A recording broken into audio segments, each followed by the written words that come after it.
So I don't know. There's a lot going on, and as I say that, we got the kind of redemption battle going as we speak. I do think, based on their previous performance, Azel and Rocky are probably favored here, but would not be surprised to see MG and Neologism kind of do better than expected. Yeah, definitely. We'll see. I mean, from a NorCal player's perspective, I mean, NorCal loves teams. That's just how we are. We love teams. It's gonna be interesting to see how they match up against the folks on the East Coast because they're pretty good at teams as well.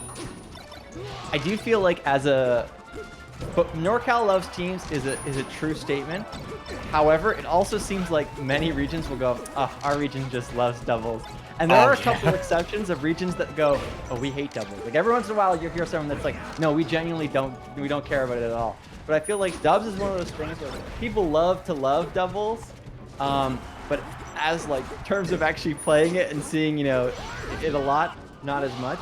But I do think, NorCal kind of famously known for doubles, so that they're not the exception to this at all. Yeah, for sure. The main thing that's gonna be a highlight of this set is we call it the Rocky lasers. Rocky's lasers are really good for team support, whether it's trying to break up their opponent or to save Azel. So you're probably gonna see this a lot throughout the set where Azel may be off stage or in a tight situation, and Rocky's gonna fire some lasers either to kind of mitigate, Azel in a tight spot, or to save Azel. Yeah, and that's, I was saying this earlier when we were watching Azel and Rocky. That is something that kind of a lower level player or even a mid-level player, like basically someone who is not top level, is going to struggle to know how to use Falco's lasers effectively, which is funny because they're actually very good in doubles if you can kind of use them effectively. You can use them to break up really chaotic sequences or introduce more chaos. You can use it to save your teammate.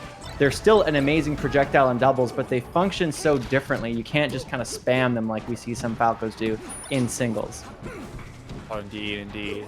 I mean, I think it's being shown on display right now. While a turnaround, a ledge get up laser, double laser is going to secure that stock. It's looking pretty dire right now for blue team. Looking like they're going to take this game one. Yeah, that's a downside. That's going to do it. Yeah, pretty dominant start. Again, when I introduced us to this, I did say that at least what I had commentated so far, Azel and Rocky really impressed me.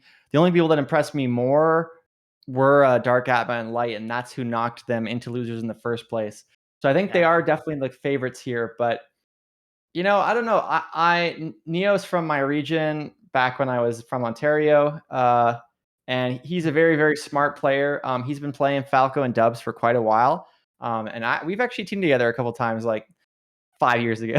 So interesting. So you have some history.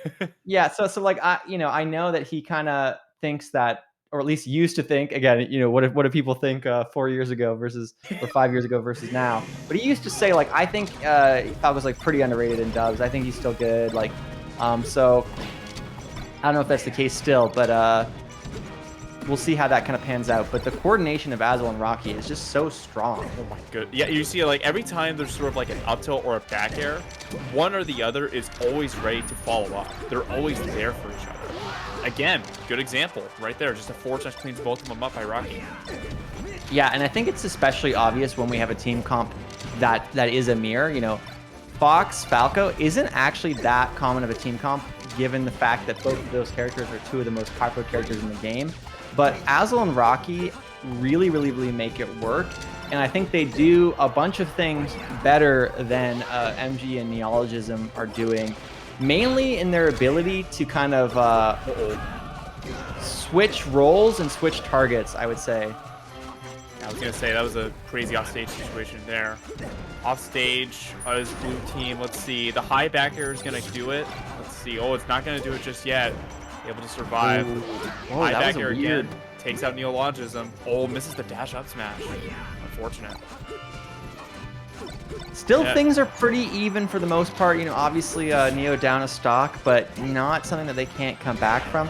But the lead is continuing to grow just as I speak. Yeah, and you get still here. Yeah, and to point out as well, like those 2v1 situations, that's where you just have to make the most of your money. And it seems like Azel and Rocky, they've just gotten the most out of it every time. Again, look at Azel just pressuring keeping mgmg in the corner. mgmg reverses the situation, gets back. Yeah, I do agree that you want to be kind of really capitalizing on 2v1s.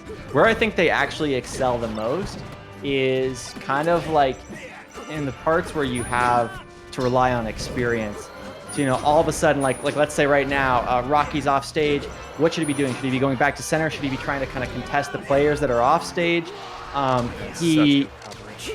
Yeah, he makes good decisions. He doesn't try to kind of get a quick high percent trade in that situation, which a lot of players might go for because they think, sure, but I think he recognizes that their stocks are worth just a My little bit more. goodness. Yeah, geez. Rocky just decided to go off that time, and that is again the team's coordination again gets intentionally hit by the nair, and Rocky with the great sense of awareness just goes off stage with it and just double jumps to the back air. It's just textbook team play if I've ever seen it, where it's like, okay, if this happens right here, we could go out stage for this edge guard. Okay, this situation right here, I can let you do the thing. It's just all about coordination, communication, and just knowing your partner's tendencies.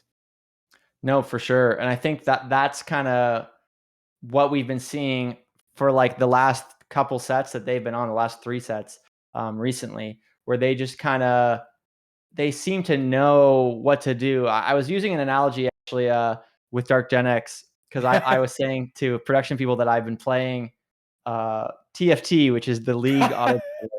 And in TFT, they have very specific roles based off of League of Legends and kind of MOBA games in general. There'll be like kind of carry damage dealer guys, and there'll be more tanky units. And what I think is interesting about a Fox Falco comp is that like those two characters can kind of alternate a bit in that way.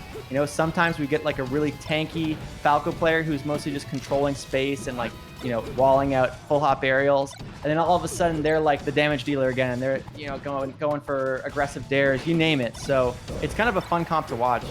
Yeah, let me just backtrack real quick. mgmg swapped to Falcon.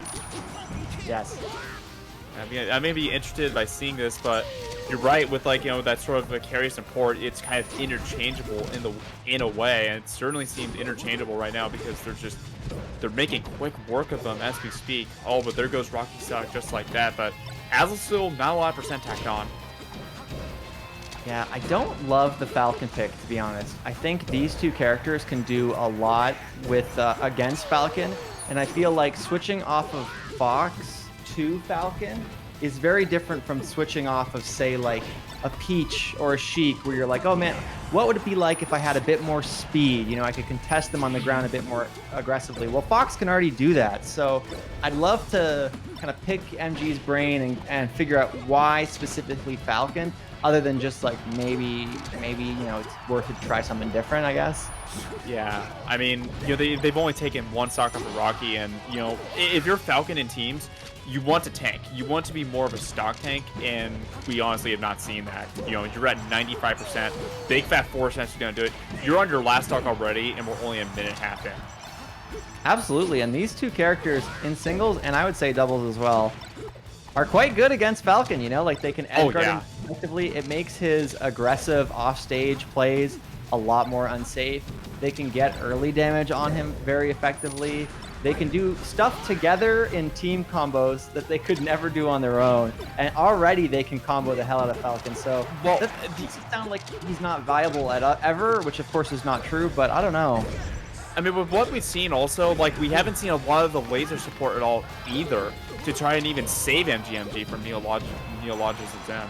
And you're seeing how much of a difference it makes, because it just seems like they're just out of sorts, and that game just proved it just right then and there. I mean, that was a clean 4-stock start to finish. I mean, it just seemed like Azel and Rocky were in firm control. Yeah, I mean, I don't know if I think that like it necessarily was down to Neo's lasers, and I know you're not really saying that either. Like, obviously Rocky had really effective lasers. I feel like they just kind of, there was just a skill gap, right? Like Yeah, a bit. it did look like kind of MG was sort of kind of putting it all on black or whatever, you know what I mean?